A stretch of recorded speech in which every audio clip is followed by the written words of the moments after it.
الحمد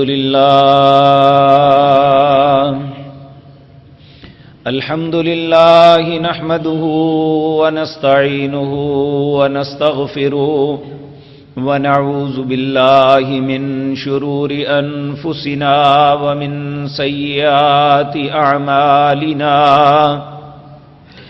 من يهده الله فلا مضل له ومن يضلل فلا هادي له وأشهد أن لا إله إلا الله وحده لا شريك له وأشهد أن محمدا عبده ورسوله أما بعد فإن خير الحديث كتاب الله وخير الحدي حدي محمد صلى الله عليه وسلم وشر الأمور محدثاتها وكل محدثة بدعة وكل بدعة ضلالة وكل ضلالة في النار رب اشرح لي صدري ويسر لي أمري واحلل عقدة من لساني يفقهوا قولي اللهم انفعنا بما علمتنا وعلمنا ما ينفعنا وزدنا علما رب أوزعني أن أشكر نعمتك التي أنعمت علي وعلى والدي وأن أعمل صالحا ترضاه وأصلح لي في ذريتي إني تبت إليك وإني من المسلمين أعوذ بالله السميع العليم من الشيطان الرجيم بسم الله الرحمن الرحيم محمد رسول الله والذين معه أشداء على الكفار رحماء بينهم تراهم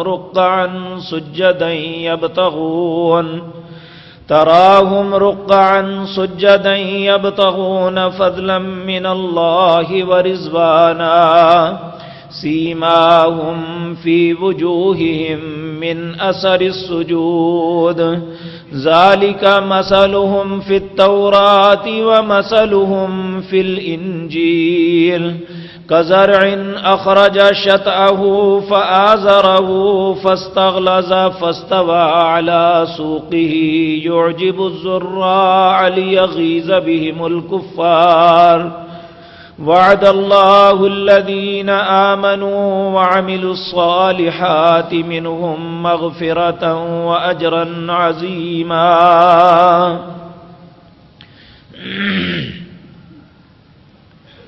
حضرات محترم،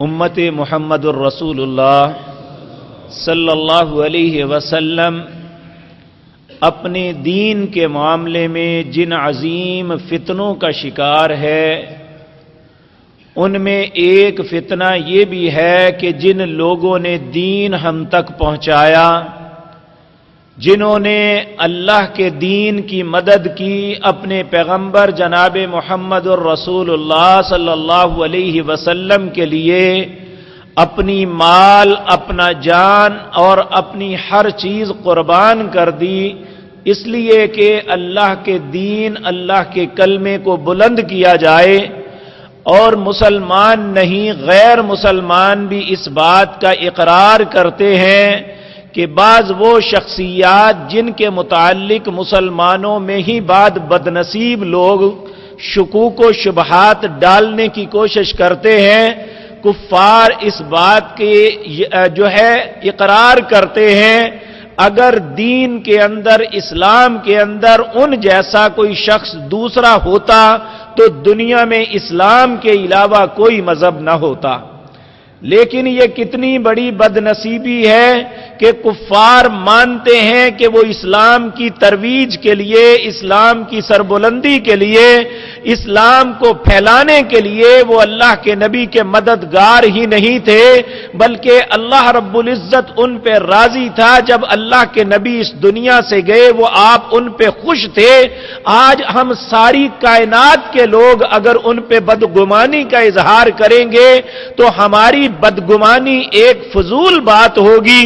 اللہ اور اس کے رسول کی بات کی اہمیت ہے جو اللہ نے اپنے بندوں کے متعلق فیصلہ فرما دیا ہے۔ ان میں پہلی شخصیت سیدنا ابو بکر صدیق رضی اللہ تعالی عنہ، ان کے متعلق الزام یہ لگایا جاتا ہے کہ سیدنا ابو بکر صدیق رضی اللہ تعالی عنہ نے سیدنا علی کی خلافت حق تھا اور انہوں نے یہ چھین لی۔ میں نے آپ کے سامنے وہ ساری خلافت کا معاملہ جب ہوا تھا اور جو کچھ حالات پیش آئے تھے گزشتہ مجلس میں آپ کے سامنے عرض کیے، اور یہ دعوت فکر دی تھی کہ ہم میں سے ہر انسان اس بات کو سوچے، کیا اللہ کے نبی کے یہ پیارے ساتھی جن کا نام ابو بکر ہے، جن کے متعلق رسول اللہ صلی اللہ علیہ وسلم نے فرمایا کہ میں ہر انسان کے احسانات کا بدلہ دے دیا، ایک بندہ ایسا ہے جس کے احسان کا بدلہ نہیں دے سکا، اور اس کے احسان کا بدلہ اگر کوئی دے گا تو وہ اللہ ہی دے سکتا ہے، اور جن کے متعلق یہ بات فرمائی ان کا نام سیدنا ابو بکر صدیق رضی اللہ تعالی عنہ ہے۔ اللہ ان پہ راضی ہو گیا۔ اے اللہ ہماری دعا ہے ہمیں جو کچھ ملا ان کی وجہ سے، ان کے رستے سے ہمارے پاس آیا، اے اللہ ہم سب مسلمانوں کی طرف سے انہیں جزائے خیر عطا فرما۔ میرے عزیز بھائیو، یہاں یہ بات عرض کر دوں، حضرت ابو بکر صدیق رضی اللہ تعالی عنہ نے مسلمانوں کے ایک جمع غفیر کے سامنے مسجد نبوی کے منبر پہ کھڑے ہو کے یہ بات ارشاد فرمائی تھی۔ تاریخ کی ساری کتابوں میں یہ بات موجود ہے۔ آپ نے فرمایا میں نے اپنی زندگی میں کبھی حکومت اور خلافت کی چاہت نہیں کی تھی، اور نہ اس معاملے میں اعلانیہ یا اپنی پوشیدہ دعاؤں میں کبھی اللہ سے یہ نہیں مانگا تھا کہ اللہ تو مجھے حکومت عطا کر۔ ایک ایسے حالات بنے جس کی وجہ سے اللہ نے یہ معاملہ میرے گلے میں ڈالا، اور اب میں آپ سے التماس کرتا ہوں میرے لیے دعا کرو میں اس معاملے کا حق ادا کر دوں۔ اور جب آپ اس دنیا سے تشریف لے گئے تو اس وقت یاد رکھیں مسلمانوں میں ایک شخص بھی ایسا نہیں تھا۔ اس وقت مسلمان عالم اسلام میں جتنے بھی بستے تھے وہ اہل مدینہ میں سے، یہ اہل مکہ میں سے ایک بھی شخص ایسا نہیں تھا دور دراز کی بستیوں میں رہنے والا جسے خلیفۃ الرسول سیدنا ابو بکر رضی اللہ تعالی عنہ کے متعلق شکایت ہو کہ سیدنا ابو بکر نے فلاں کی حمایت میں میرے ساتھ زیادتی کی تھی۔ ہمیں تاریخ اسلامی میں ایک لفظ بھی نہیں ملتا۔ کتنے بد نصیب ہیں وہ لوگ۔ اور خصوصاً میں عرض کروں، میں کسی خاص جماعت کا نام نہیں ہے، بلکہ اردو میں جتنے بھی مورخ ہیں جو بڑے بڑے نامور ہیں، اتنی کمینگی اور تعصب کا اظہار کیا ہے صرف اس لیے کہ حدیث کے فن سے انہیں کوئی واسطہ نہیں تھا۔ مولانا مودودی بھی ان میں ہیں کہ یہ محمد حسین ہیکل، ان کی کتاب پڑھی تو دکھ آتا تھا کہ اللہ نے ان کی عقلوں پہ پردہ کیسے ڈال دیا ہے کہ ہر بات پہ اعتراض، اور صحابہ کے متعلق یہ تک کہہ جانا کہ وہ دیانتدار نہیں تھے۔ العیاذ باللہ، اگر یہ تصور کر لیا جائے تو ہمارے پاس کہاں سے دیانت آ گئی؟ مولانا کے پاس کون سی دیانت تھی؟ اگر وہ دیانتدار نہیں تھے، دیانت کس کا نام ہے جو ہمارے پاس ہے؟ تو اس لیے میرے عزیز بھائیوں یہ بات یاد رکھیں، اسلام کے اندر ان لوگوں نے جو ہمیں آج تک سبق پڑھایا ہے وہ یہ ہے کہ رشتوں کی اہمیت ہے۔ اسلام میں رشتوں کی کوئی اہمیت نہیں، اسلام میں ایمان کی اہمیت ہے۔ 10 وہ لوگ جنہیں اللہ نے دنیا میں جنت کی بشارت دی تھی، نبی کریم صلی اللہ علیہ وسلم نے ایک ایک کا نام لیا تھا۔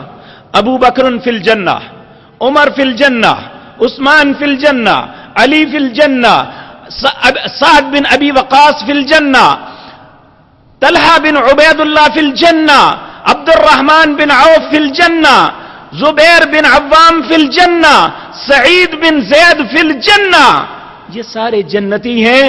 اور ان میں یاد رکھیں 9 غیر قریشی تھے اور 1 بنو ہاشم سے تعلق رکھتے تھے سیدنا علی.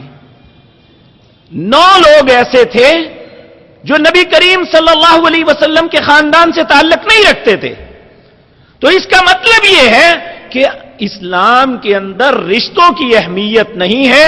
اسلام کے اندر اگر کسی چیز کی اہمیت ہے تو وہ ایمان کی ہے اور اسلام کے لیے محنت اور کوشش کی ہے، جن لوگوں نے بھی کی.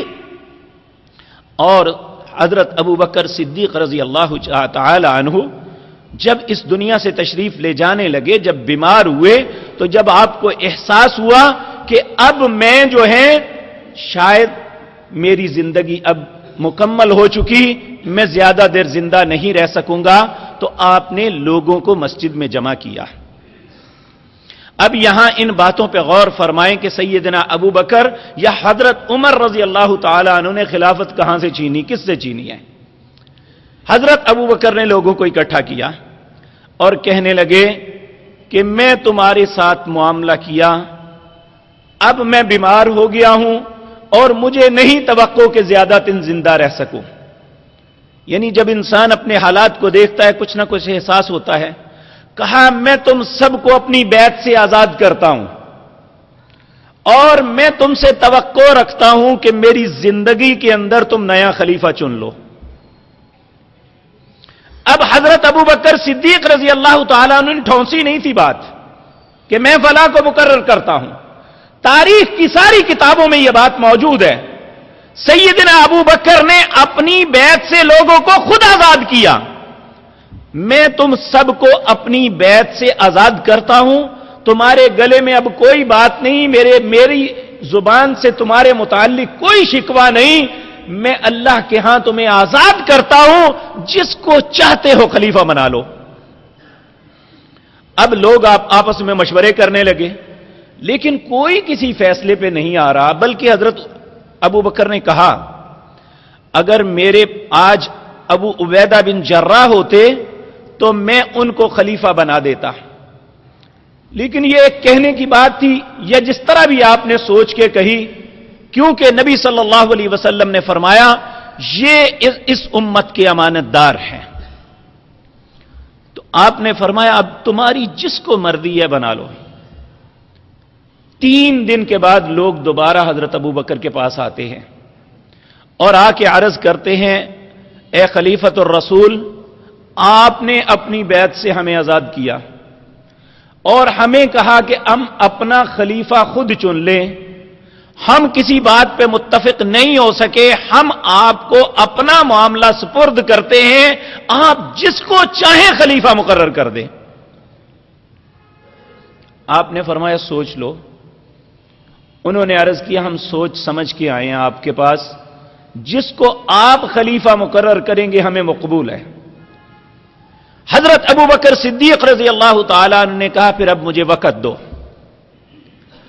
آپ جو کبار صحابہ تھے، پچھلی دفعہ ایک ساتھی نے پوچھا کبار صحابہ کون؟ کبر کی جمع ہے بڑا، یعنی صحابہ میں جو بڑے بڑے نام تھے. نبی کریم صلی اللہ علیہ وسلم اپنے معاملات میں جن سے مشاورت کرتے تھے، جنہیں اپنی مجلسوں میں بٹھا کے معاملات میں ان سے گفتگو کرتے، جنگوں کے معاملے میں، ملکوں کے معاملے میں، حکومت کے معاملے میں، مسلمانوں کے رفع کے معاملے میں جن کے ساتھ بیٹھ کے آپ مشاورت کرتے تھے، ان کو کبار صحابہ کہتے ہیں کہ صحابہ میں یہ بڑے لوگ تھے جن سے رسول اللہ مشورہ کرتے تھے صلی اللہ علیہ وسلم. حضرت ابو بکر صدیق رضی اللہ تعالیٰ عنہ نے ایک ایک کو الگ الگ بلایا. پہلے آپ نے عشرہ مبشرہ میں سے ایک نیک انسان حضرت عبد الرحمن بن عوف رضی اللہ تعالیٰ عنہ کو بلایا. ان سے کہنے لگے عبد الرحمن مجھے ایک بات بتاؤ. انہوں نے کہا اے خلیفۃ الرسول کیا بات ہے؟ کہ میں تم سے مشورہ طلب کرتا ہوں، عمر کے متعلق تمہاری کیا رائے ہے؟ وہ کہنے لگے آپ مجھ سے زیادہ جانتے ہیں. کہنے لگے میں جانتا ہوں یا نہیں اس بات کو چھوڑو، مجھے تم بتاؤ عمر کیا ہے، کیسا ہے؟ حضرت عبد الرحمن بن عوف رضی اللہ تعالیٰ عنہ نے کہا کہ عمر جیسے ایمان والا ہم میں سے کوئی شخص نہیں ہے۔ پھر سیدنا عثمان رضی اللہ تعالیٰ عنہ کو بلایا، ان سے یہ بات پوچھی، ان سے کہا عثمان عمر کے متعلق بتاؤ۔ انہوں نے کہا اے خلیفۃ الرسول آپ جانتے ہیں، آپ نے فرمایا میری بات چھوڑو تم بتاؤ تمہاری کیا رائے ہے۔ سیدنا عثمان نے کہا میں جس عمر کو جانتا ہوں اس کا باطن اس کے ظاہر سے زیادہ خوبصورت ہے۔ اس کے بعد دوسرے صحابہ حضرت طلحہ، حضرت زبیر بن عوام، حضرت علی بن ابی طالب اور بہت سے جو بڑے بڑے پیارے نبی کریم کے ساتھی تھے انہیں بلایا، پوچھا، ہر نے آپ کے متعلق کہی، صرف ایک شخص تھے حضرت طلحہ بن عبید اللہ۔ انہوں نے ایک بات کہی، جب انہوں نے پوچھا نا عمر کے متعلق اگر میں اسے خلیفہ بنا لوں تو تمہاری کیا رائے ہے، تو حضرت طلحہ نے یہ بات کہی، پورے لوگوں میں سے ایک بندے نے کہا اے اللہ کے رسول کے خلیفہ، آپ ایک ایسے شخص کو خلیفہ بنانے لگے ہیں جو بہت زیادہ غسیلے ہیں، ان کی دیانت پہ کوئی نہیں کہا، جو بہت زیادہ غسیلے ہیں، آپ اللہ کو کیا جواب دیں گے؟ آپ نے لوگوں سے کہا مجھے اٹھا کے بٹھاؤ۔ جب اٹھا کے بٹھایا تو کہنے لگے طلحہ، ایک انسان جب دنیا چھوڑ کے آخرت کی طرف جا رہا ہے، جب چور اپنی گندی زندگی سے گھبرا جاتا ہے، جب جھوٹا جھوٹ ترک کر دیتا ہے، جب بددیانتی چھوڑ دیتا ہے، ہر شخص خوف میں مبتلا ہوتا ہے۔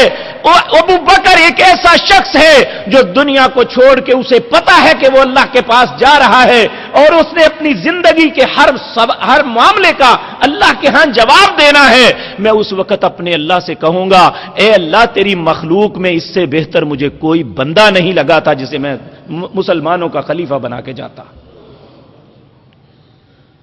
اور جہاں تک تمہارا یہ سوال ہے کہ عمر سخت بڑے ہیں، تو میں یقین دلاتا ہوں میری وجہ سے سخت تھے، میں لوگوں کے لیے نرم تھا، عمر معاملے میں سخت تھے، معاملہ چلتا رہا، جب خلافت کا بوجھ ان کے سر پہ آ جائے گا تو یاد رکھو عمر جو ہیں وہ مجھ سے زیادہ نرم ہو جائیں گے۔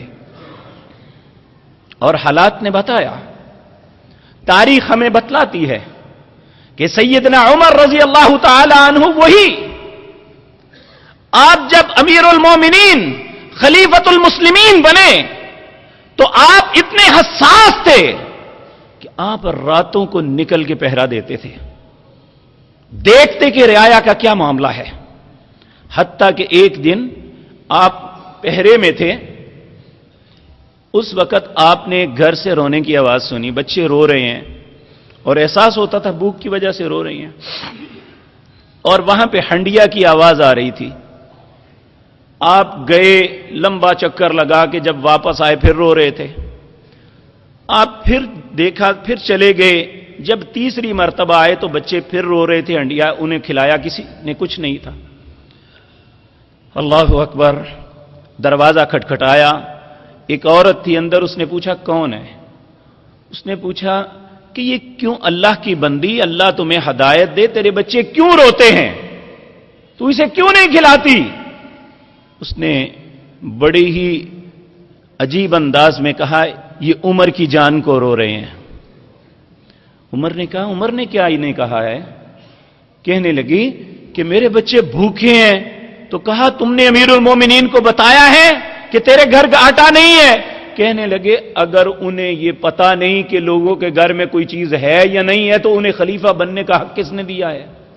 یعنی لوگ اتنے بے باک تھے۔ آپ فوراً واپس پلٹے، یہ نہیں کہ اس نے میری ذات کی توہین کی ہے، میرے ساتھ بدتمیزی سے گفتگو کی ہے، آپ کی آنکھوں میں آنسو ہیں، آپ جو سرکاری خزانہ ہے وہاں جاتے ہیں، وہاں جا کے ایک آٹے کی بوری اٹھا کے اپنی کمر پہ اٹھائی، 22.5 لاکھ میل مربع میل کا اکیلا حکمران، دنیا کی سپریمیم طاقتیں اس سے خوف زدہ ہیں، اللہ کی ذات کے علاوہ اسے کسی کا کوئی ڈر نہیں ہے، کوئی اسے پوچھنے والا نہیں ہے۔ اپنی کمر پہ بوری لا دی اور جس طرح بیل ہانپتا ہے اس طرح ہانپ رہا ہے. آپ کے غلام نے کہا امیر المومنین میری کمر پہ رکھ دو میں لے کے جاتا ہوں. آپ رو کے کہنے لگے قیامت کے دن بھی میرا وزن تم اٹھاؤ گے؟ جس بندے کے اندر اتنا خوف خدا ہے اور جا کے آٹا اسے کہا گوندو اور اس کی ہنڈیا میں سب کچھ ڈال کے اس کے آگ کو پھونکے مارنے لگے امیر المومنین. کیا ایسا شخص جو ایک غریب سے گھرانے کے متعلق اللہ سے اتنا خوف زدہ ہے کیا وہ کسی دوسرے پہ ظلم کر کے خلافت لے سکتا ہے؟ مسلمانوں کیا عقلوں کو ہو گیا ہے؟ تو حضرت عمر نے خلافت مانگی نہیں تھی. حضرت ابو بکر نے جب پھر حضرت عمر رضی اللہ تعالیٰ عنہ کو بلایا کہ بھئی آنے والے وقت میں خلافت تمہیں دیتے ہیں, تو حضرت عمر نے کہا میں نہیں لوں گا. تو جس طرح کوئی آدمی بڑا بھائی یا باپ یا کوئی عزیز جو بڑا دوست ہے وہ ایک بڑے ہمے کے ساتھ, حضرت ابو بکر نے تلوار پکڑ لی, کہا میں دیکھتا ہوں تم کس طرح نہیں لیتے. اور حضرت ابو بکر کی اس دن سے حضرت عمر بڑی شرم کرتے تھے. ایک دفعہ کسی بات کا باہم جھگڑا ہو گیا, حالانکہ حضرت عمر اس بات میں حق پہ تھے. حضرت ابو بکر صدیق رضی اللہ تعالیٰ عنہ کا موقف اس میں درست نہیں تھا, اس لیے ان کا آپس میں تکرار اتنا ہوا تو حضرت عمر شکایت لے کے گئے نبی کریم صلی اللہ علیہ وسلم کے پاس کہ دیکھیں ابو بکر زیادتی کر رہے ہیں. دیکھیں انسان ہونے کے ناطے کئی مرتبہ زندگی میں ایسے دوستوں میں بھی باتیں ہو جاتی ہیں, بھائیوں میں بھی ہو جاتی ہیں. تو نبی کریم صلی اللہ علیہ وسلم نے پتہ کیا کہا تھا, عمر تم ایک بندے کو صرف میرے لیے چھوڑ نہیں سکتے. حضرت عمر کہتے ہیں اس دن کے بعد میں نے اپنے اندر گرہ باندھ لی کہ سیدنا ابو بکر کچھ بھی کر لیں میں ان کے سامنے کبھی نہیں بولنا, کیونکہ رسول اللہ صلی اللہ علیہ وسلم نے کہا تھا اس بندے کو میری وجہ سے کچھ نہ کہو. جو رسول اللہ کی حیا کرتا ہے اسے سیدنا ابو بکر کے متعلق کچھ نہیں کہنا چاہیے, اور جسے اپنے پیغمبر کی حیا نہیں ہے وہ پیغمبر کے معاملے میں بے حیا ہو چکا ہے تو جو مرضی کرتا رہے. سیدنا عمر رضی اللہ تعالی عنہ نے اس کے بعد یہ سوچ لیا, جب سیدنا ابو بکر نے کہا میں دیکھتا ہوں تم کیسے نہیں لیتے, حالانکہ آپ تو بیمار پڑے ہوئے تھے, آپ تلوار چلا سکتے تھے کوئی, کہ یہ کہا جائے کہ سیدنا عمر جو ہے یہ خوف سے ایسے کر دیا تھا. یہ ہمیں سے جس طرح دعوے سے کوئی بندہ کہتا ہے میں دیکھتا ہوں تم کیسے نہیں کرتے, اور جس کی حیا ہو, جس کے ساتھ دوستی ہو, جس کے ساتھ محبت ہو, انسان جسے اپنے لیے اچھا سمجھتا ہو تو پھر اس کی یہ بات بھی برداشت نہیں ہوتی کہ جو کہتے ہیں آپ ٹھیک ہے جی, میں نے آپ کو بھائی کہہ لیا ہے, آپ میرے دوست ہیں, اگر آپ نے اتنے ہمے کے ساتھ بات کی ہے تو ٹھیک ہے. سیدنا عمر نے اس طرح قبول کی تھی. اور سیدنا عمر کے متعلق ایک بات عرض کر دوں, نبوت ملنے کے 6 سال بعد حضرت عمر مسلمان ہوئے تھے, اور جس وقت حضرت عمر مسلمان ہوئے تھے اس وقت تک صرف 39 مرد تھے جو مسلمان ہوئے تھے. 6 سال کے اندر نبی کریم صلی اللہ علیہ وسلم کے جو ساتھی بنے تھے وہ 39 لوگ تھے, اور ان کی کیفیت یہ تھی کبھی کوئی لوگوں کے سامنے نہ اسلام کا اظہار کر سکتا تھا نہ نماز پڑھ سکتا تھا. سب لوگ گھروں کے اندر گھس کے چھپ کے نماز پڑھا کرتے تھے جیسے کوئی چوری کا کام کر رہے ہیں.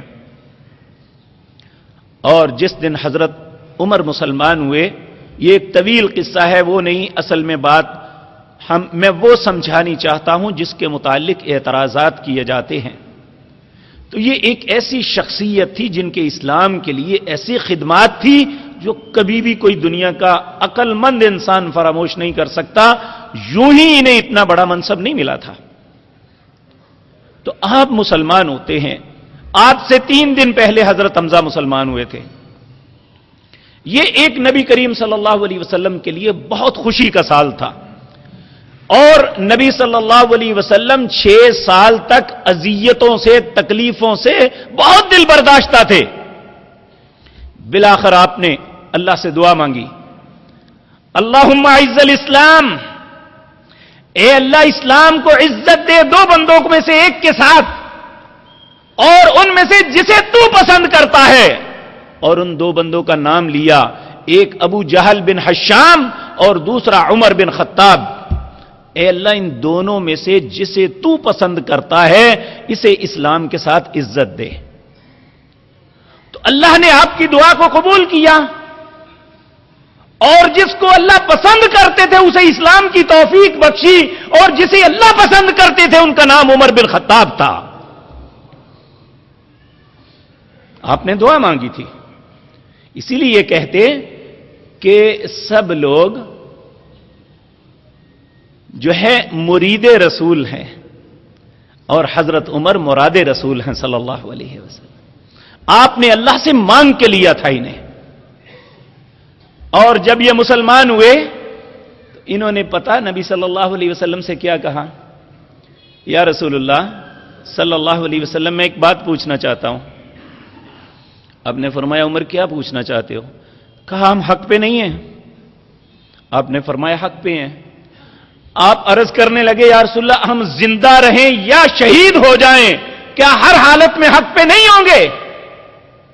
آپ نے فرمایا حق پہ ہوں گے۔ تو کہنے لگے پھر اندر نماز نہیں پڑھنی، بیت اللہ میں جا کے پڑھنی ہے۔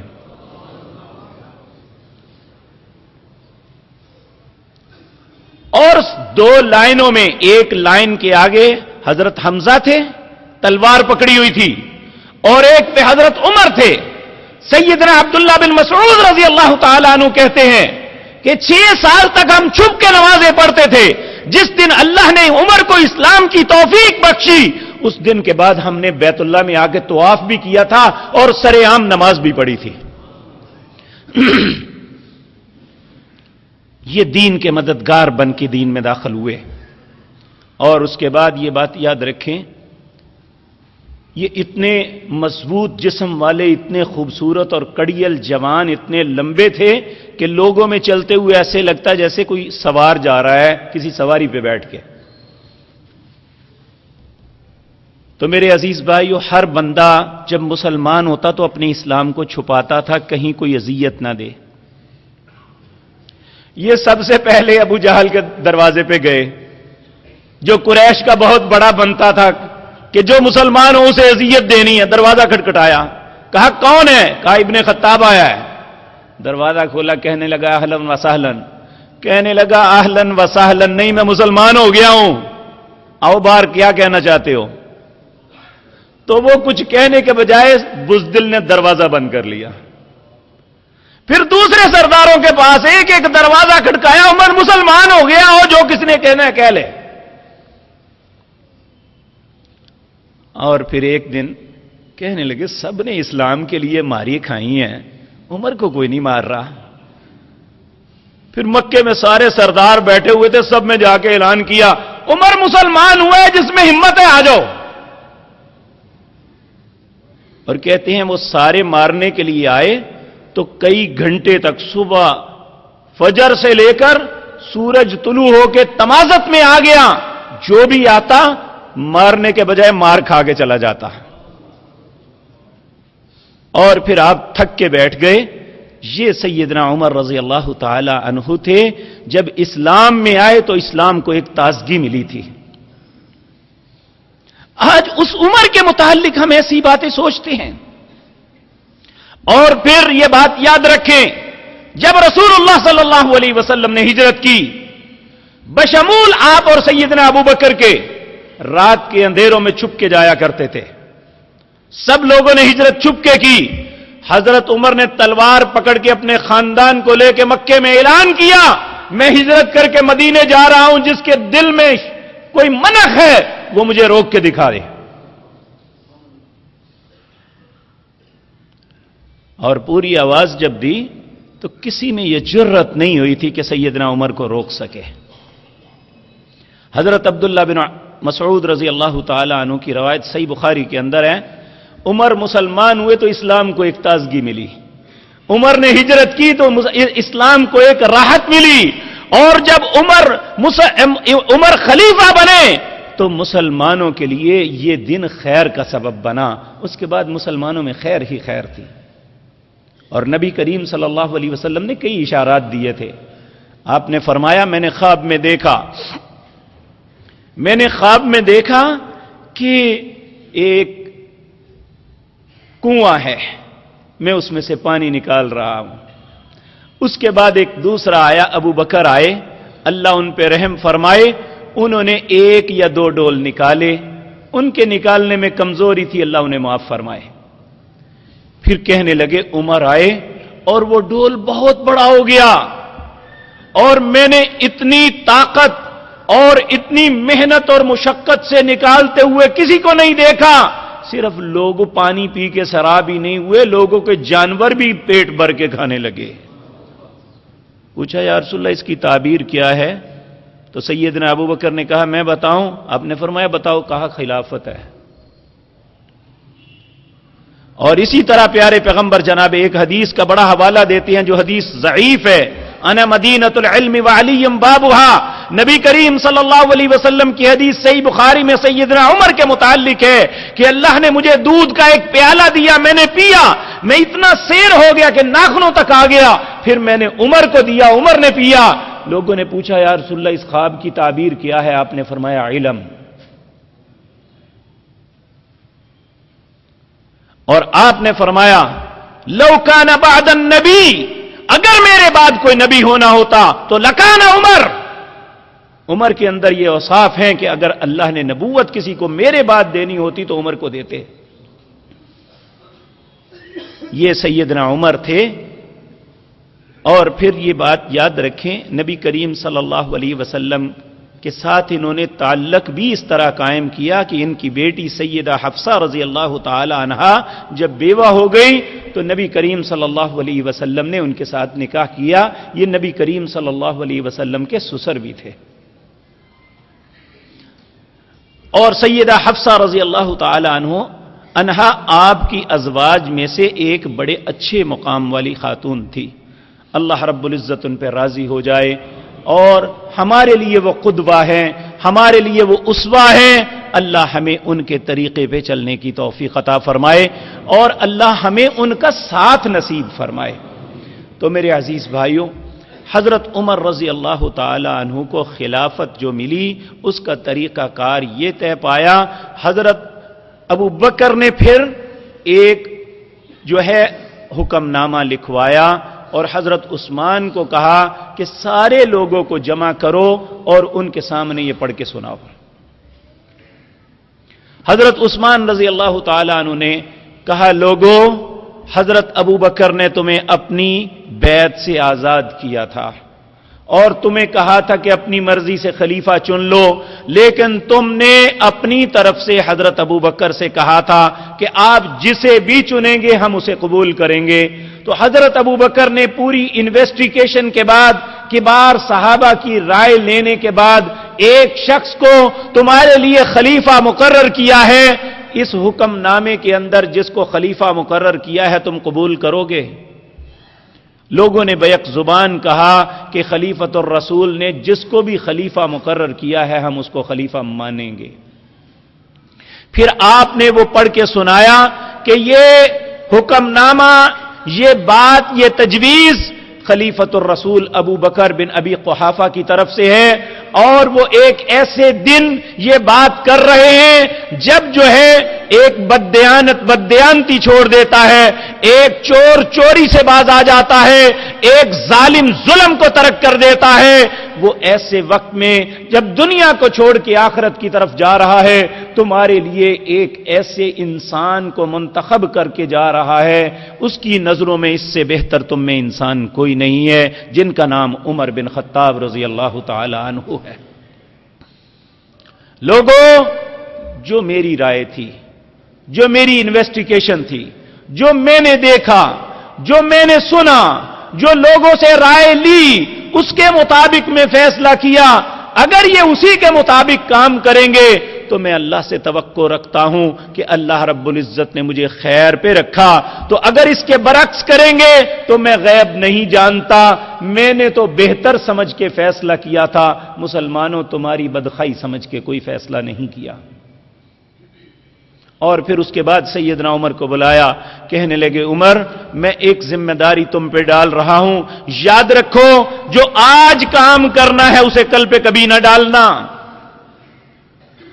اور عمر یہ بات ذہن میں رکھنا، اگر ایک انسان فرض ادا نہ کرے اس کا کوئی نفل اللہ قبول نہیں کرتا، فرائض کی ادائیگی میں کوتاہی نہ کرنا، اور مسلمانوں کے معاملے میں خیر کے جذبات رکھنا، لوگوں کے درمیان عدل کرنا۔ اور میں اللہ سے دعا کرتا ہوں اللہ تمہیں ہمت عطا فرمائے، اور میں بھلائی سمجھ کے، لوگوں کی بھلائی سمجھ کے تمہیں مقرر کیا ہے، اور میں سمجھتا ہوں کہ تم یہ کام انجام دے سکتے ہو، اگر تم اس کے خلاف کرو گے تو یاد رکھو ہر شخص جو کرتا ہے وہ اللہ کے ہاں وہ پا لے گا۔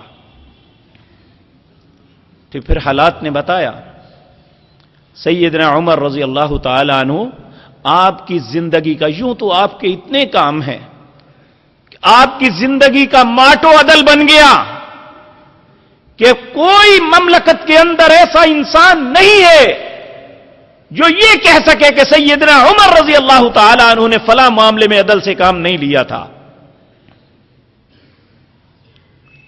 اور آپ اپنے گورنرز کے حق میں لوگوں سے زیادہ سخت تھے، اور آپ جب لوگوں کے سامنے بحیثیت سربراہ مملکت پہلا خطاب کیا تھا اس وقت یہ بات لوگوں کو سمجھا دی تھی کہ لوگوں جو شخص مظلوم ہے میرے نزدیک وہ سب سے زیادہ طاقتور ہے، اور جو ظالم ہے میرا پاؤں اور جوتا ہوگا، اس کے چہرے کی اس کا رخسار ہوگا، میں اپنے پاؤں سے اس کے چہرے کو کچل دوں گا جو کسی مسلمان کے ساتھ زیادتی کرے گا۔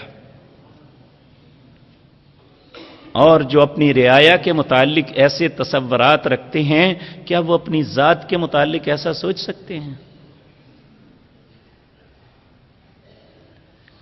تو میرے عزیز بھائیو، یہی سیدنا عمر رضی اللہ تعالی عنہ آج ہماری حکومتیں جو اپنے آپ کو بڑا اسلامی جمہوری سب کچھ سمجھتی ہیں، ہر نئے دن میں نئے ٹیکس لگاتے ہیں، اس وقت جو اسلامی مملکت تھی اس وقت مسلمانوں کے لیے ہر سال یہ سوچا جاتا تھا کہ پچھلے سال جو کچھ انہیں دیا وہ کم ہے، ان کو زیادہ کیا جائے۔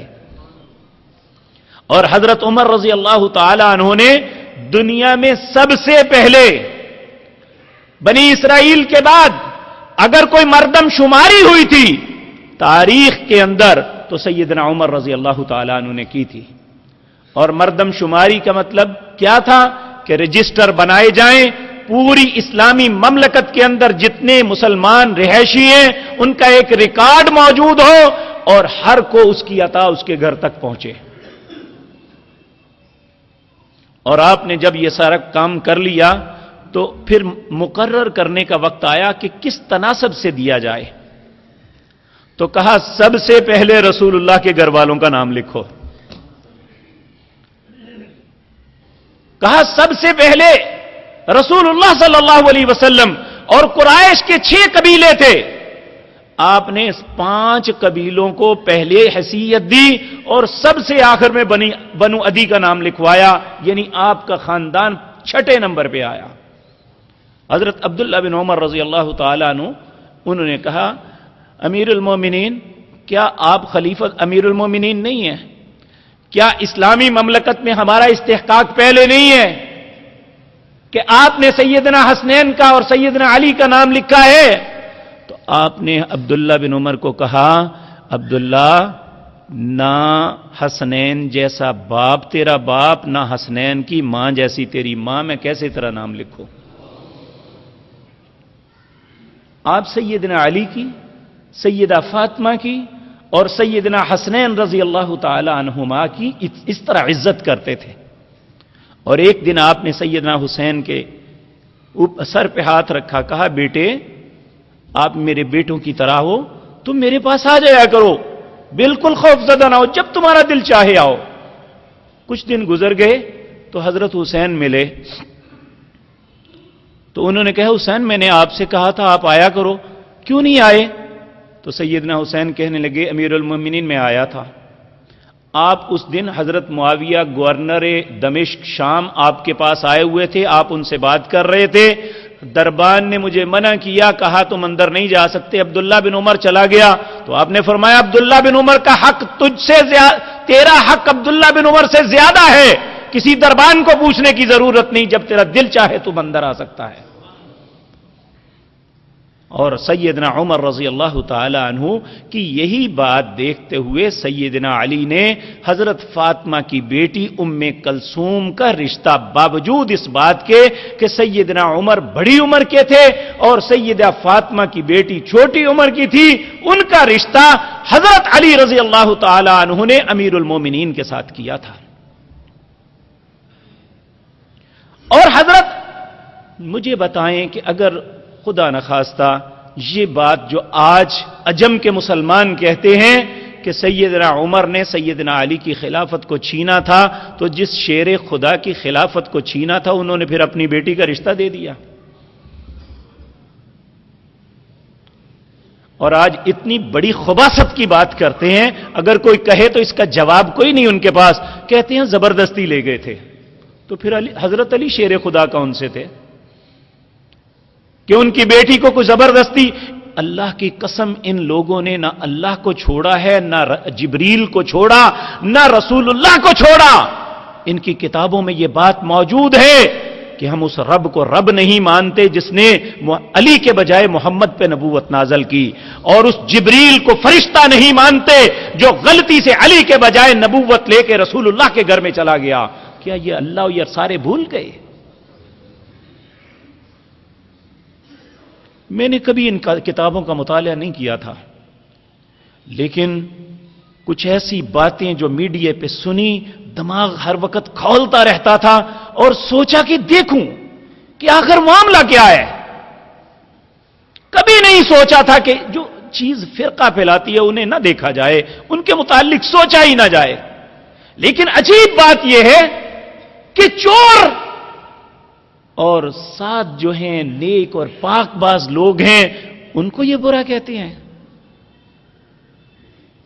اور ساری حکومتیں ایک ہی لائن پہ چل رہی ہیں کہ بھئی مذہبی ہم آہنگی، یہ جانوروں کی طرح بولتے رہیں جو مرضی، ان پاک باز ہستیوں کے متعلق تبرہ کریں، اور ہمیں یہ کہا جائے کہ تم کچھ نہ بولو۔ ہم انشاءاللہ اپنے پاک نبی کا، اپنے نبی کی اولاد کا، اپنے نبی کی ساتھیوں کا دفاع زندگی بھر کرتے رہیں گے انشاءاللہ، کیونکہ جن کا دفاع اللہ نے کیا تھا۔ ہماری ماں سیدہ عائشہ صدیقہ رضی اللہ تعالی عنہا پر بہتان لگا، کس نے صفائی دی تھی؟ اللہ نے کہا تھا ھذا بہتان عظیم، یہ بہت بڑا بہتان ہے جو میری بندی عائشہ پہ لگایا گیا۔ اور پھر کہا والذین یرمون المحصنات الغافلات المؤمنات، جو کسی محسن، پاک باز، نیک انسان، نیک عورت یا مرد کوئی بھی ہے اس پہ بہتان لگاتا ہے، اس نے وہ نہیں کیا۔ والذین یرمون المحصنات الغافلات المؤمنات لعنوا فی الدنیا والآخرہ، اللہ دنیا میں بھی اس پہ لعنت ڈالے گا، آخرت میں بھی لعنت ڈالے گا۔ اور میرے سید ابو بکر بھی ہر قسم کی بددیانتی سے مبرہ ہیں، پاک ہیں، اور میرے سید عمر بھی ان باتوں سے پاک ہیں۔ اور یہ بات یاد رکھیں، ہم پورے وثوق کے ساتھ یہ بات کہتے ہیں، دل کی گہرائیوں کے ساتھ، اے اللہ جو مرضی کو الزام لگاتا ہے، اے اللہ میں تیری منت کرتا ہوں دنیا اور آخرت میں ان کے قدموں میں ہی جگہ دے دینا۔ اور سیدنا عمر رضی اللہ تعالی عنہ کے متعلق صرف دنیا میں جنت کی بشارت نہیں، نبی صلی اللہ علیہ وسلم جب معراج پہ گئے تو آپ جنت کے اندر، جنت دکھائی گئی، آپ نے اتنا خوبصورت ایک مکان دیکھا تو آپ کا دل میں چاہا کہ یہ کس کا ہوگا؟ آپ نے جبریل سے پوچھا یہ کس کا ہے؟ آپ کے دل میں آیا شاید میرا ہے۔ آپ نے جبریل سے پوچھا یہ کس کا مکان ہے؟ کہنے لگے عمر کا۔ میرے دل میں خیال آیا میں اندر جا کے دیکھوں تو صحیح عمر کا مکان۔ کہنے لگے پھر عمر کی غیرت کا خیال آ گیا، عمر تو بڑے غیرت مند ہے۔ تو دنیا میں آ کے جب اللہ کے نبی صلی اللہ علیہ وسلم نے سیدنا عمر کو بتایا تو عمر رونے لگے، کہنے لگے یا رسول اللہ میں آپ پہ غیرت کروں گا؟ اور ایسی شخصیت کے متعلق کیا اللہ رب العزت کی ذات، اس کے فرشتے، اس کے نبی، سارے مسلمان یہ بھول گئے؟ کیا ہمیں ہی دنیا میں عقل ہے کہ ہمیں پتا چل گیا یہ ٹھیک نہیں لوگ تھے؟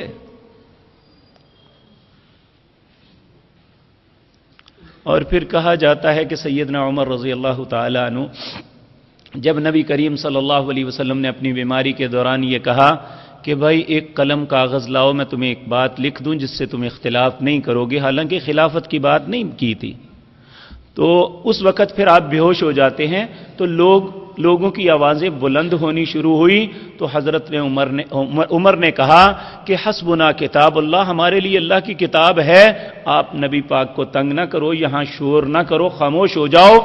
تو اس کے بعد 3 دن تک نبی کریم صلی اللہ علیہ وسلم زندہ رہے، اگر کچھ لکھوانا ہوتا تو بعد میں بھی لکھوا سکتے تھے۔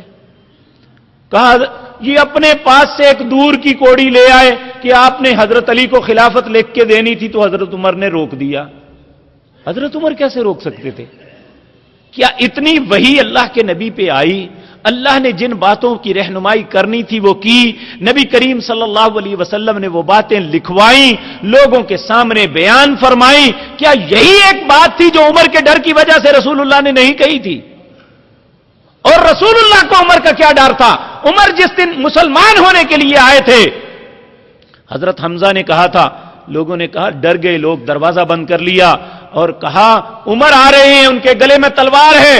حضرت حمزہ نے کہا اگر تو خیر سے آئے ہیں تو ٹھیک ہے، وگرنہ یہ قتل ہوں گے یا میں۔ آپ نے بھی اپنی تلوار نکال لی، نبی صلی اللہ علیہ وسلم نے حضرت حمزہ کو بھی پیچھے کیا، حضرت عمر کے لیے دروازہ کھولا اور آپ کی چادر پکڑ کے کہا عمر اگر تو خیر سے آئے ہو تو فبہا، اگر برے ارادے سے آئے ہو تو دنیا اور آخرت کی ذلت تمہارا مقدر بنے گی۔ آپ تو اتنے دلیر انسان تھے، جب عمر ابھی مسلمان نہیں ہوئے تھے تو آپ نے ان کا گریبان پکڑ لیا تھا، تو کیا بعد میں جب نبوت تھی سارے ان کے قدموں کو بھی غلام تھے، ہر بندہ رسول اللہ کی حیا کرتا تھا، آپ کے سامنے اونچی بات نہیں کرتا تھا، بلکہ حضرت عمر رضی اللہ تعالیٰ عنہ نے ایک مرتبہ نبی کریم صلی اللہ علیہ وسلم کی وفات کے بعد مسجد نبوی کے اندر ایک شخص کو بلند آواز سے بولتے ہوئے دیکھا، آپ نے اسے پکڑا، غصے سے کہا کون ہے تو؟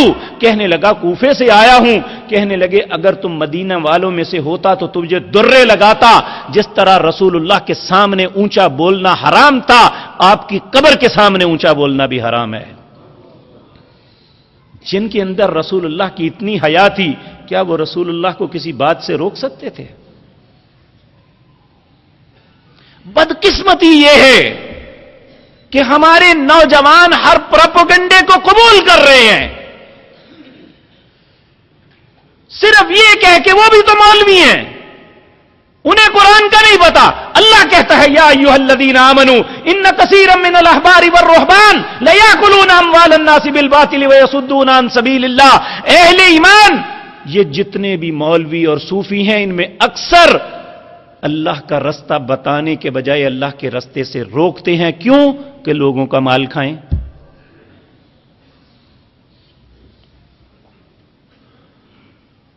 تو یاد رکھیں جن معاملات میں آپ یہ دیکھیں گے مسلمانوں میں تفرقہ ڈالا گیا ہے، مسلمانوں میں نفرت ڈالی گئی ہے، اس میں مولویوں کا مفاد ہوگا۔ یہ اپنے کھانے پینے کے لیے سارا کچھ کرتے ہیں اور اتنی بڑا رسک لیتے ہیں، انہیں احساس ہی نہیں کہ آخرت میں سب سے عظیم ترین اور سب سے ذلیل ترین اور سخت عذاب جو ہوگا وہ مولویوں کو ہوگا، جو لوگوں کو مس گائیڈ کرتے ہیں، جھوٹ بولتے ہیں اللہ اور اس کے رسول کا نام لے کے۔ تو اس لیے میرے عزیز بھائیوں، یہ دوسری خلافت جب یہ بنی تو حضرت عمر کا کوئی ارادہ نہیں تھا، آپ خلافت کے لیے امیدوار نہیں تھے، آپ کو خلافت پہنائی گئی، دی گئی، اور جب دی تو اللہ نے ایسا کام آپ سے لیا کہ بہت بڑا انگریز مصنف اسپرنگر، گولڈ زہیر، یہ جنہوں نے ان 4 صدیوں 3 صدیوں کے اندر مسلمانوں میں سب سے زیادہ زہر پھیلایا اسلام کے خلاف، وہ کہتے ہیں، انہوں نے اپنی کتاب اپنے لٹریچر میں لکھا ہے، اگر دنیا میں ایک عمر اور ہوتا تو اسلام کے علاوہ کوئی مذہب نہ ہوتا۔ دنیا میں 2 ملک ایسے ہیں، ایک جرمنی اور ایک اور وہ تھوڑا سا مشکل نام ہے چونکہ میں انگلش نہیں زیادہ جانتا، تو یہ 2 ملک ایسے ہیں جن کے متعلق معلوم ہوا ہے جب بھی کسی نئے حالات سے دوچار ہوتے ہیں تو حکومت اپنے کانسٹیٹیوشن کو، اپنے آئین کو دیکھنے کے بجائے وہ کیا کہتے ہیں کہ دیکھو ایسے حالات میں عمر نے کیا کیا تھا۔ آج کافر یہ سوچتے ہیں کہ دنیا میں اگر حکومت کی دیانت اور انصاف کسی کو کسی نے دیا تو سیدنا عمر بن خطاب یہ پہلے نمبر پہ آتے ہیں۔ انبیاء کی ذات کے بعد حضرت عمر حکومت کے معاملے میں ایسا کوئی انسان نہیں جو آپ کی برابری کر سکے۔ اللہ ہماری طرف سے آپ کو جزائے خیر عطا فرمائے اور قیامت کے دن اللہ ہمیں ان کا ساتھ نصیب فرمائے۔ اقول قولی ھذا واستغفر اللہ لی ولکم۔ اس کے بعد خلافت آگے کیسے چلی وہ بھی آپ کے سامنے اللہ نے توفیق دی تو عرض کروں گا۔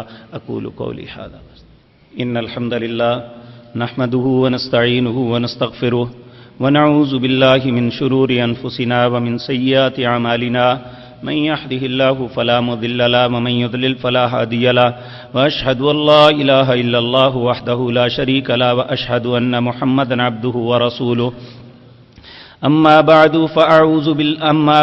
فاعوذ بالله السميع العليم من الشيطان الرجيم بسم الله الرحمن الرحيم ان الله وملائكته يصلون على النبي يا ايها الذين امنوا صلوا عليه وسلموا تسليما اللهم صل على محمد وعلى آل محمد كما صليت على إبراهيم وعلى آل إبراهيم إنك حميد مجيد اللهم بارك على محمد وعلى آل محمد كما باركت على إبراهيم وعلى آل إبراهيم إنك حميد مجيد۔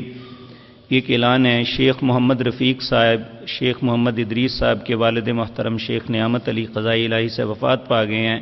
ابھی انشاءاللہ جمعے کی نماز کے بعد ان کا نماز جنازہ پڑھیں گے۔ اللہ ان پہ رحم فرمائے، ان کی اگلی منزلوں کو آسان فرمائے۔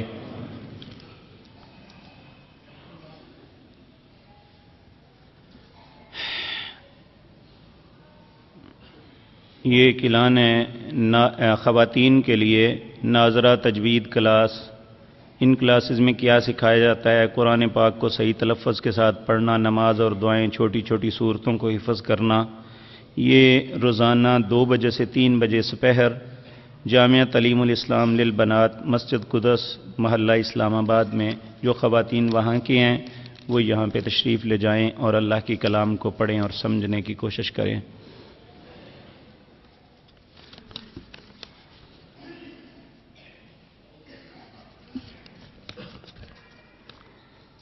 جناب رسالت میں آپ کا کیا کوئی اور نواسا تھا یا نہ تھا ہی نہیں؟ نہیں، آپ کی نواسی تھی، نواسا اور نہیں تھا۔ اپنی بیٹیوں میں سے حضرت عثمان رضی اللہ تعالیٰ عنہ کی بھی بیویوں سے ایک بیٹی تھی، اور اسی طرح ابی العاص کی بیٹی امامہ تھی۔ نواسے بیٹے جو ہیں یہ سیدنا علی رضی اللہ تعالیٰ عنہ اور سیدہ فاطمہ کے بطن سے ہی ہوئے تھے۔ یہ 3 بیٹے ہوئے تھے، محسن، حسن اور حسین۔ محسن یہ بچپن میں ہی فوت ہو گئے، اور سیدنا حسن اور حسین رضی اللہ تعالی عنہما یہ زندہ رہے اور انہی سے نسل آگے چلی۔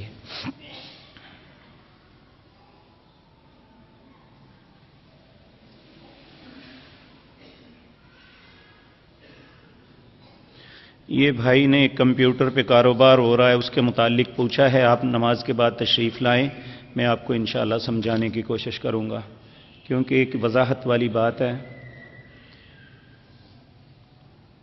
ایک بھائی نے کہا میں نے کام کیا ہے 3 سال سے نوکری نہیں مل رہی، کوئی میرے مطابق برائے مہربانی دعا کریں۔ اللہ رب العزت سب مسلمانوں پہ رحم فرمائے، جو بھی معاش کے معاملے میں پریشان ہے اللہ سب کو معاش بہتر عطا فرمائے، رزق حلال عطا فرمائے۔ حضرت حسین اور حضرت امام حسین کو امام حسین کہنا کیسا ہے؟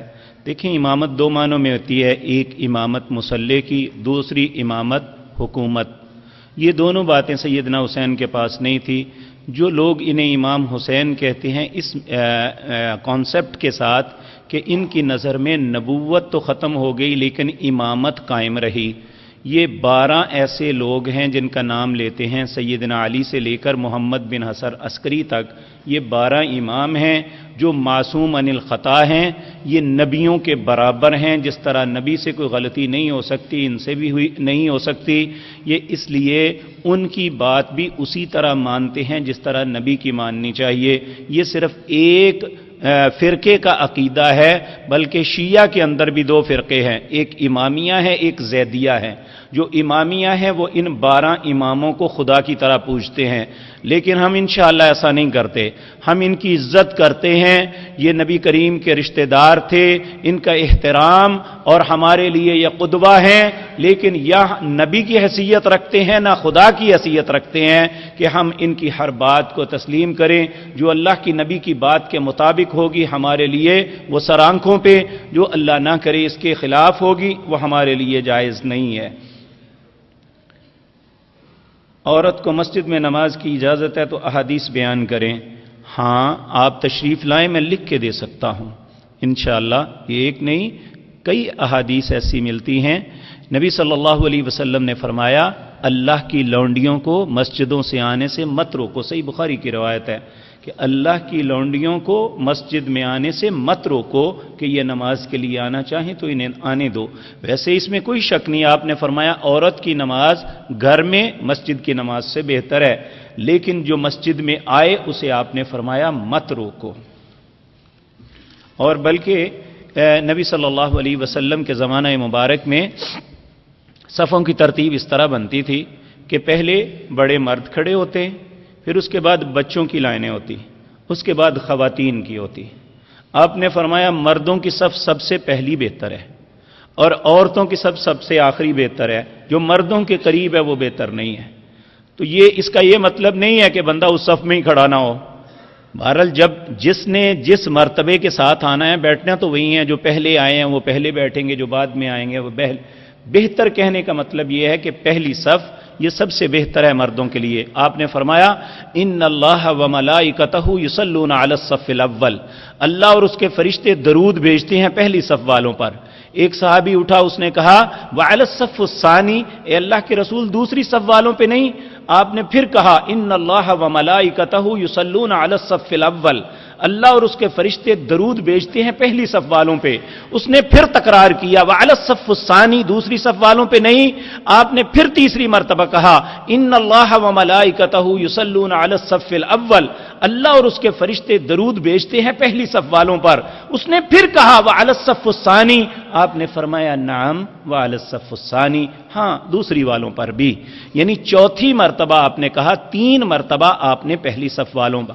اس کا یہ مطلب ہرگز نہیں کہ پہلے صف والوں کی نماز ہو گئی تو دوسروں کی نہیں، نماز سب کی ہوگی، لیکن ان کی فضیلت ہے کہ انہوں نے سبقت کر کے پہلی صف میں جگہ لی۔ نبی صلی اللہ علیہ وسلم نے فرمایا اگر پہلی صف کی فضیلت کا تمہیں علم ہو جائے تو قرہ اندازی کرو کہ ہم کھڑے ہوں گے۔ تو اللہ ہمارے دلوں میں بھی یہ نیکی کا جذبہ ڈالے کہ ہم جب اللہ کے گھروں میں آئیں تو ہماری کوشش ہونی چاہیے پیچھے کے بجائے جتنا ممکن ہے اگلی صفوں میں پہنچیں۔ ایک بھائی نے کہا کہ میری بہن گزشتہ 2 ہفتوں سے سخت بیمار ہیں، ان کے لیے دعا فرمائیں، اللہ ان پہ رحم فرمائے۔ ایک بھائی نے کہا محمد فیاض کی والدہ بہت بیمار ہیں، میوں اسپتال میں داخل ہیں، اللہ ان پہ بھی رحم فرمائے۔ ہمارے ساتھی ہیں میر ریاض صاحب، میر اسٹیل والے، ان کا اس وقت آپریشن ہو رہا ہے بائی پاس، تو انہوں نے رات کو خود فون کر کے کہا تھا کہ جمعے میں ساتھیوں سے میرے لیے التماس کرنا کہ میرے لیے دعا کریں، اللہ صحت کاملہ عاجلہ عطا فرمائے، اللہ سب بیماروں پہ رحم فرمائے، اللہ سب پریشان حال لوگوں کی پریشانیوں کو دور فرمائے، اللہ سارے مسلمانوں کی اصلاح فرمائے، اللہ ہمارے معاملات درست فرما دے، اے اللہ ہمیں نیکی کی توفیق عطا فرما دے، اے اللہ اپنے نبی سے محبت کرنے والا بنا دے، اے اللہ ہمیں نیکی کرنے والا بنا دے، اے اللہ ہمیں برائی سے نفرت سکھا دے، اے مالک الملک ہمارے ملک پر رحم فرما دے، اے اللہ ہمارے حالات پر رحم فرما دے، اے اللہ ہمارے لیے آسانی کے دروازے کھول دے، اے اللہ ہماری پریشانیوں کا مداوع فرما دے، اے مالک الملک ہمارے معاملات کی اصلاح فرما، اے اللہ ہمیں دنیا اور آخرت کی بلائیاں نصیب فرما، دنیا اور آخرت کے شرور سے محفوظ فرما، اے اللہ ہر پریشانی سے نجات عطا فرما، اے اللہ مقروضوں کے قرضے اپنی رحمت سے ادا فرما، اے اللہ جو لوگ بے روزگار ہیں انہیں اپنی رحمت سے بہتر روزگار عطا فرما، اے اللہ ہم سب کو رزق حلال نصیب فرما، رزق حرام سے ہمیں محفوظ رکھنا، اے اللہ ہمارے بیماروں کو شفا عطا فرما، اے اللہ ہمارے پریشان حال لوگوں کی پریشانیوں کو دور فرما، اے اللہ ہمارے ماں باپ پر رحم فرما، اے اللہ مسلمانوں میں جو فوت ہو چکے اللہ ان کی آخرت کو بہتر فرما دے، اے اللہ ان پہ رحم کر دے، اے اللہ انہیں معاف کر دے، سبحان